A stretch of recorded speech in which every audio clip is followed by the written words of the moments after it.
Pessoal, então vamos falar um pouco de saúde bucal da pessoa idosa, tá? Na pessoa idosa, independente da presença dos dentes, é necessário higienizar a cavidade bucal. Dentes, língua, palato duro, bochechas, gengiva e as próteses.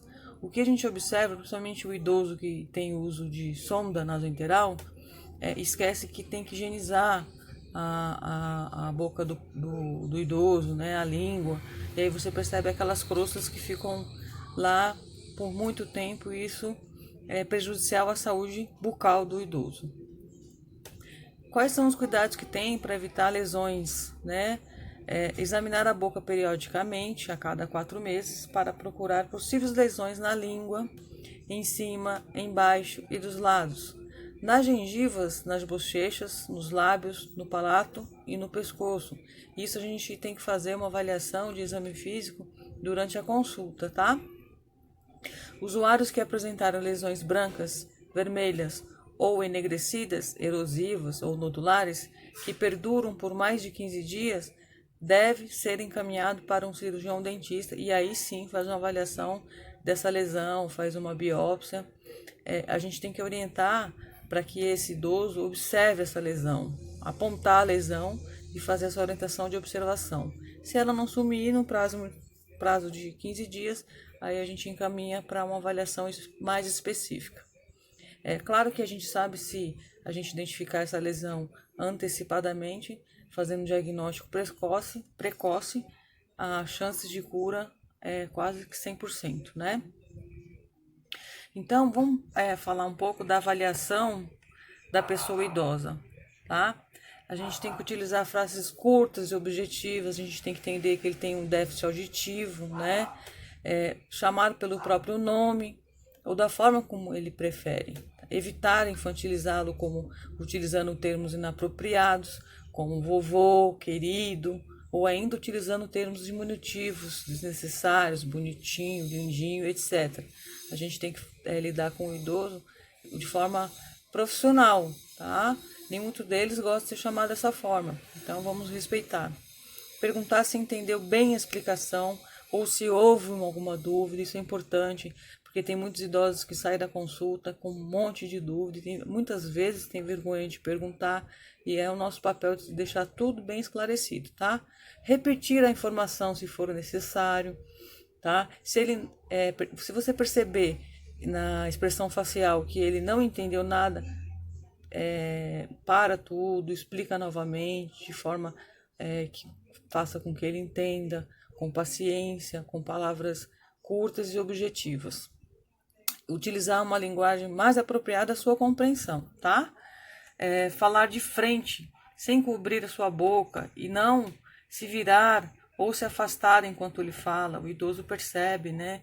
Isso causa constrangimento também. Aguardar a resposta, a gente tem que aguardar o que ele tem para te responder, não induzir uma resposta para ele, né? Aguardar a resposta da primeira pergunta antes que elaborar a segunda, pois a pessoa idosa pode necessitar de um tempo maior para responder. A gente tem que fazer estendimento, que o idoso ele tem um déficit de atenção, tem dificuldade de compreender muitas vezes, tá? E a gente tem que respeitar esse limite do idoso. Diagnóstico de enfermagem.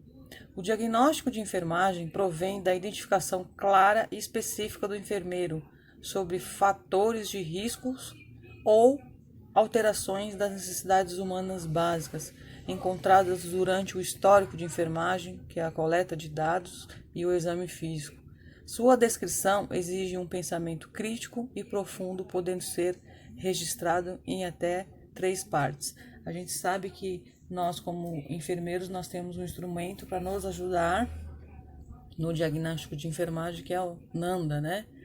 Então, lá a gente pode encontrar nome da alteração encontrada, de acordo com a coleta de dados e o exame físico, você faz levantamento de problemas, né? A causa que levantou esta alteração e os sinais e sintomas que a define, certo? Então, vamos ver aqui o fluxograma de atendimento à pessoa idosa, tá? Atendimento que é de idoso maior de 60 anos, por meio de agendamento ou demanda espontânea ou ainda visita domiciliar. E na consulta, possui doenças associadas? Sim ou não? Se sim, consulta médica, periodicidade e critério médico. Logo, após consulta do enfermeiro, periodicidade a critério do enfermeiro. Se ele não possui doenças, consulta de enfermagem anual, atendimento de enfermagem, consulta médica anual. Pessoal, então vamos falar um pouco de consulta de enfermagem do idoso? Durante a entrevista, identificação, tá?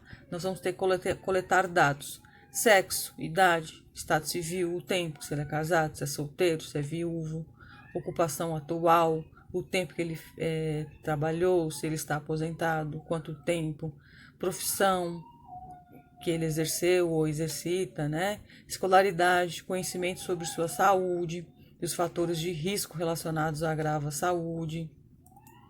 História atual e pregressa, qual que é a sua queixa principal, qual é o tipo de doença que ele já tem pré-existente, o tipo de tratamento que ele faz, se realizou algum tipo de cirurgia, se fez algum tipo de internação, quantas vezes, tá? Se tem algum tipo de vício, cigarro, álcool, se já sofreu quedas, se houve alguma fratura, tá?